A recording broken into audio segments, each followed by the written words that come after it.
You don't miss her. You miss the dopamine. Or, for some of you, you don't miss him. That pain that you have in your chest right now, that is not a broken heart. That is withdrawal. You've been treating a person like a drug, and now that supply has been cut off. You're crashing. We confuse passion with trauma. And today I need to show you that that spark that you keep chasing might actually be a trap.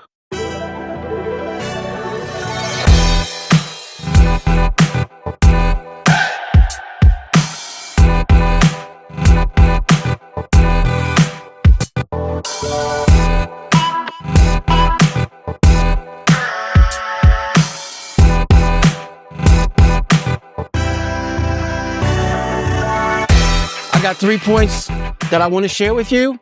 Here's point number 1. The peace versus the panic test.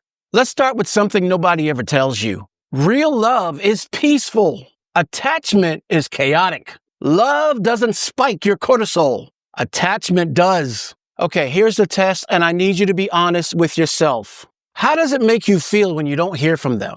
If it's love, you think, hey, they must be busy, we're good. But if it's attachment, your mind might go a little crazy. Why hasn't he texted me? Who are they with? Did I say something wrong?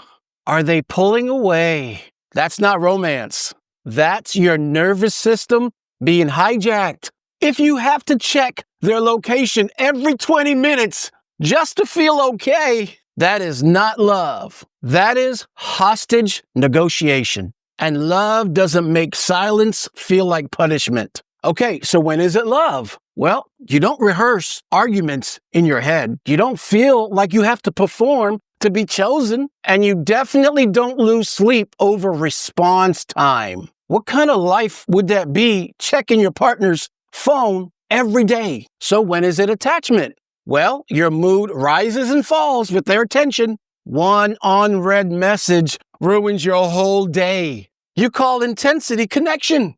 Intensity is not always connection at all. Hear me clearly, guys. Love regulates you. Attachment dysregulates you. If the relationship costs you your peace just to keep your place, you're not in love. You're in survival mode. You want to always protect your peace and never panic. Okay, let's go to point number 2, the mirror effect, access and validation. Now, let's go deeper, because this is where most people get exposed. You think you're grieving them, but you're not. You're grieving the validation, the access, and the identity you had when somebody wanted you. You see, you didn't just lose a person, you lost the proof. Proof that you were chosen. Proof that you were attractive. Proof that you mattered to somebody. They were mirrors. When they wanted you, you felt vulnerable. When they called you, you felt important. When they chose you, you felt secure. So when they left, the mirror shattered. And now you're not just lonely, you're questioning yourself. And that's why it hurts so bad. Let me say this plainly. You were addicted to how you felt about yourself when you had access to them. That's validation.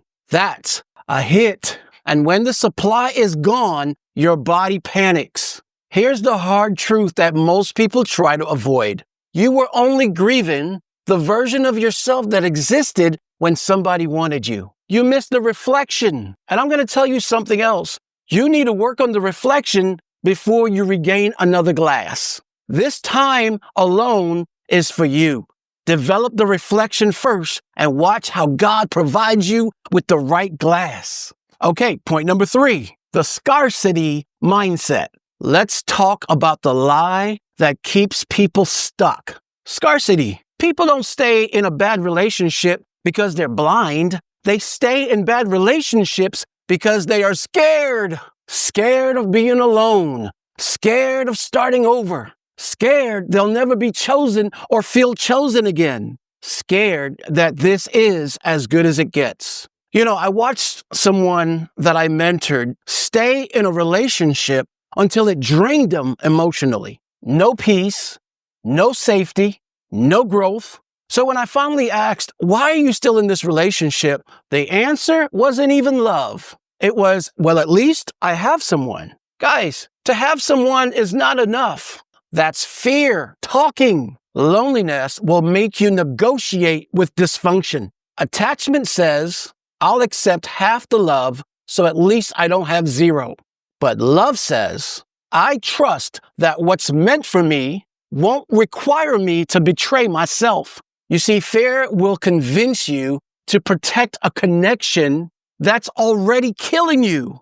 But abundance says, if it didn't work, it wasn't rare. It was wrong. Guys, things that are rare are precious. This is why you don't want to force any situations. Diamonds are rare because they are hard to find. Good relationships are like diamonds. Don't you force it. Love is a diamond. Don't force it. Don't allow yourself to stay in misery just to experience feeling wanted. Okay, let's talk about the transformation. Here's the shift. You don't need closure. You need clarity. You don't need them back. You need yourself back. Stop calling trauma bonding passion and stop calling attachment love. Be honest with yourself. If it's attachment, call it what it is. Why? Because it's going to always be the truth that sets you free. You cannot build a kingdom with a hostage. If you have to beg for consistency, monitor a behavior, or shrink yourself to be chosen, that's not love. That's captivity. You got to love yourself enough to let them go. And if it's real, they'll come back. And if it's not, if it's just attachment, then you've set yourself free. And I know that's hard to do because nobody understands what it feels like to be lonely. I understand, but your freedom is worth it. Your restoration is worth it. You are beautifully and wonderfully and fearfully made. And there's someone out there specially built for you. What if you block that person by holding on to something that doesn't belong to you in the first place? Because real freedom always feels quiet at first, but peace always follows. My name is KD3, and this is The Unveiling.